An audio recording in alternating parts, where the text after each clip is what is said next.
Today we're going to go over how to set up your ThinkorSwim application.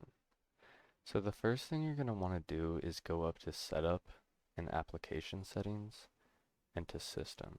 You're going to want to make sure that your quote speed is real time with no delay. It defaults to 3 seconds delay, which is one thing that you do not want when you're scalping or trading. And you're going to apply settings and you're good to go. So with the overall layout of TOS, you have these tabs at the top, and then you have your account info and these gadgets on the side. To get rid of these gadgets, you can just click right here or bring them back by clicking right here as well. If you want to add more gadgets to this area, you can hit add gadget and select something you want. For example, we'll just do level 2 data right there. If you want to get rid of a gadget, you can right click here or click here on the settings and get rid of a watch list as you see in there. One thing you can do is you can click right here and hit detach gadget. This will detach it and put your gadget in a whole nother window that you can move around wherever you want, whether that's to another screen or not. So let's get rid of this gadget. So now we'll move on to the monitor section. Here you can see your activity and positions along with your account statement. Your account statement will give you your money in and out of your account, and your activity and positions will give you any working orders or plays that you're currently in, along with filled orders and canceled orders. It will also give you your P&L on the day, and you can customize this by going to your settings menu here. Now we'll move to the trade section. This is where you have your options chain. So you can choose an expiration you want. And let's say you want to see less contracts here. You'll move this to wherever you want. So if you choose 6, it'll give you 3 contracts in the money here, and 3 contracts out of the money. If you want to see more, you just do the opposite. To customize what you want to see up here, for example, let's say I didn't want to see net change up here. You'd go right here to layout, click customize, and then you'd go to net change and remove it. Let's say I just want percent change instead. You could add it. If I add it right here, it will put it right here in the options chain, which is where I do not want it. So I will move it up to in front of delta, and then now you can see we have percent change. You can adjust that however you want it, and that is for the most part the options chain. It's pretty simple. Next we will go to the charts section. Here you have the charts and your flexible grid. We'll go over the charts first because they're relatively simple and easy to understand. So let's say you want more than 4 charts up. You'd come up here and you'd just select how many charts you want. For example, if I want 6, select 6, and then it will add 2 more in for you. If I want 4, go back to 4.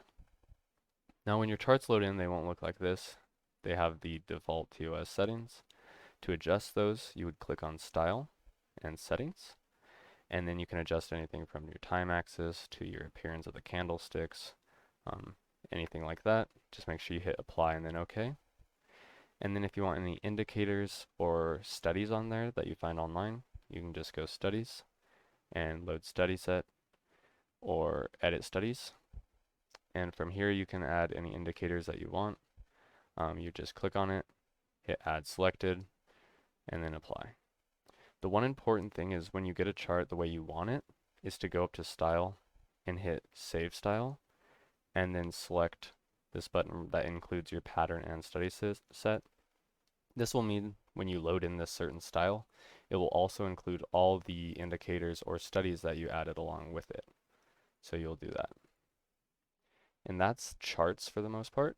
If you have any questions on that, just leave them in the comments below. I'll be sure to help out.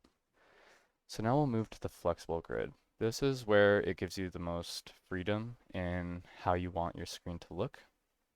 As you can see right here, I just have an active trader open for my contract. But let's say I want to see the depth of market along with a chart and some time and sales. What you're going to do is go up to this top right and select Customize Grid. And it will appear with a little box right here. So when you have that open, you can hit sidebar, and from there you can adjust what you want to be seen in here. For example, if I don't want the active trader and I actually just want to see the chart, you can just click on the chart over here on the sidebar and then deselect the active trader. This is an options contract, so it will give me a little funky chart. So let's switch this to something like SPY. Now from what you can do is you can add different windows. So let's say I want 4 separate windows on here. You will just click this. This will put a new window on your right side. This will put a new window below it.